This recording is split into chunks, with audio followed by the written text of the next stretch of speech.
ne le sait pas assez, mais le Cambodge est certainement le pays le plus francophone d'Asie du Sud-Est. Il y a l'histoire bien sûr, mais la francophonie est toujours bien vivante dans ce pays. Les médecins, les juristes et même les militaires se forment en français.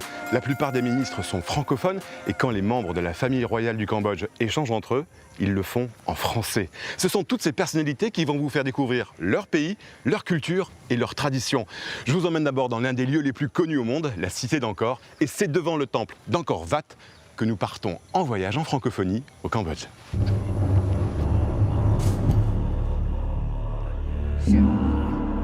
Ce site, l'un des plus visités au monde, est géré par l'Apsara, l'autorité pour la protection du site et l'aménagement de la région d'Angkor.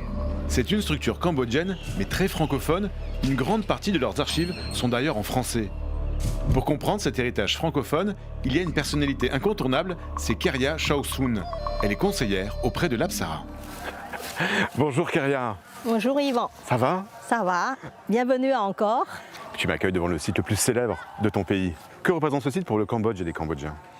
Angkor Wat est connu dans le monde entier et beaucoup de gens confondent Angkor Wat pour Angkor. En fait, Angkor Wat, c'est un seul temple qui représente l'identité nationale khmer, puisque ce temple figure sur le drapeau du Cambodge et c'est le seul monument du patrimoine mondial qui figure sur un drapeau. Et pour les Cambodgiens, c'est un lieu de pèlerinage religieux, un lieu où tout Cambodgien de toute sa vie rêve de venir au moins une fois. Et quand on vient ici, même moi, après une vingtaine d'années de présence, il y a toujours une émotion qui s'y dégage. Il y a toujours beaucoup d'émotions. Oui. Ça fait de kilomètres carrés? Ça s'étend sur 400 km² qui est la surface classée au patrimoine mondial de l'UNESCO. En fait, c'est le plus grand monument religieux au monde. Angkor Wat, c'est le plus grand monument bouddhique aujourd'hui au monde. Donc tout ça, c'était une cité?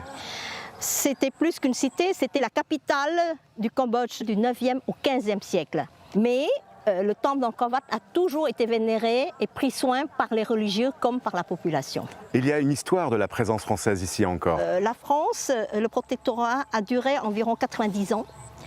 Et même après l'indépendance, Feu Roi Père Norodom Sihanouk avait laissé l'exclusivité à la France pour la restauration qui s'est terminée avec les hostilités en 1970. Et c'est la France qui a restauré tous les temples d'Angkor de l'époque. Il y a encore la trace de la présence française à travers les tombes des conservateurs, notamment le grand temple du Bapoun qui est l'un des derniers chantiers de la France au XXIe siècle. On y va ?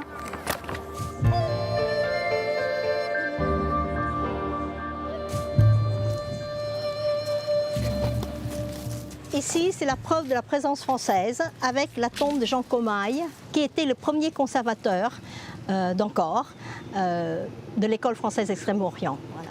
Qu'est-ce qu'il représente pour les Cambodgiens, ce premier conservateur français? Pour les Cambodgiens, c'est quelqu'un qui a travaillé encore et qui est devenu peut-être quelque part une divinité pour eux, puisqu'on voit des baguettes d'encens devant. C'est-à-dire qu'ils viennent y prier parce qu'ils croient que l'esprit de Jean Comaille est là pour les protéger. Et donc, Keria me présente ensuite la stèle où sont mentionnés les noms de tous les conservateurs français d'Angkor jusque dans les années 70 et l'arrivée des Khmers rouges. Nous passons ensuite devant la maison de ces conservateurs. Elle sera prochainement reconstruite à l'identique par les autorités cambodgiennes pour en faire un centre d'information sur la restauration des temples d'Angkor. Une autre restauration est en cours, celle de l'épitaphe en bronze de Charles Carpeaux. Architecte et photographe français, il est un des pionniers de l'archéologie des sites khmers. Il y a plus d'un siècle, il a photographié les bas-reliefs d'un des temples les plus célèbres d'Angkor, le Bayoun. Keria veut me montrer un autre temple étonnant où les archéologues français ont travaillé le plus longtemps, le Bapoun.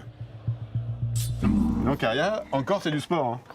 Oui, c'est du sport et de la culture et ce n'est pas pour les paresseux, surtout de la connaissance. Ici, on est devant le Bouddha qui n'est pas visible comme ça, mais quand on regarde bien, on a ici les pieds du Bouddha. D'accord. Et ce côté-là, on a la tête du Bouddha où on voit bien. Ah oui, le Bouddha, il est couché. On voit sa tête comme ça de profil. Voilà. Pourquoi? Parce qu'au milieu, il y a un trou. Et on doit laisser tel quel parce que c'est la doctrine de restauration du patrimoine mondial, c'est l'authenticité. Le Bapoun est un temple qui a été commencé en 1900, un peu avant la guerre, puis repris en 1992 au retour de l'école française d'Extrême-Orient après que le Cambodge ait retrouvé la paix. Et c'est terminé en 2011.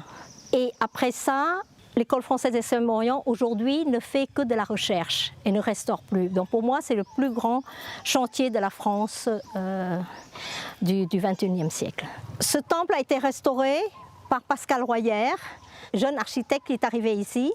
Il a passé toute sa vie sur ce temple et est décédé malheureusement à 48 ans. Et on lui a érigé une plaque commémorative parce qu'il a concentré toute sa vie d'architecte sur ce temple. Pour terminer notre promenade, j'ai demandé à Karia de m'emmener sur son temple préféré. Nous nous asseyons devant le Tamanon. Karia, pourquoi tu aimes ce temple? Parce que ce temple, je venais souvent m'y ressourcer. Il est petit, il n'y a pas trop de monde. Et je m'asseyais derrière, sur les marches d'escalier. J'écoute les chants d'oiseaux. Il y a les odeurs des fleurs des arbres qui parfument. Et puis le bruissement des feuilles. C'est extraordinaire. Une petite demi-heure, je suis ailleurs et après, je repars affronter les difficultés d'un site du patrimoine. La langue française, elle a une place particulière ici encore. Elle a une place parce que les dirigeants d'Apsara aujourd'hui, même les jeunes, à part un ou deux, ils parlent tous français parce qu'ils avaient appris le français. Et certains ont obtenu des bourses pour aller en France. Dès qu'on se plonge dans l'histoire et dans l'historique d'Angkor, le français est indispensable. Parce que pourquoi? Parce que les archives, tous les écrits étaient faits par les Français et tous les gens qui venaient travailler ici et qui n'étaient pas francophones se mettent aussi au français parce qu'ils ont besoin de comprendre les nuances d'une vraie langue par rapport à la traduction. Parce que on peut traduire le mot, mais on ne sent pas l'émotion ou les petites subtilités qu'on ressent, qu'on lit ça en français. Si tu avais un mot préféré en français, ce serait lequel? Je me demande si ce n'est pas le mot rêve. Parce qu'on dit le mot rêve, c'est quelque chose où on rêve, mais en fait, le rêve peut devenir une réalité. Et ça dépend beaucoup de nous. La semaine prochaine, nous repartons sur les traces de la présence archéologique française à Angkor.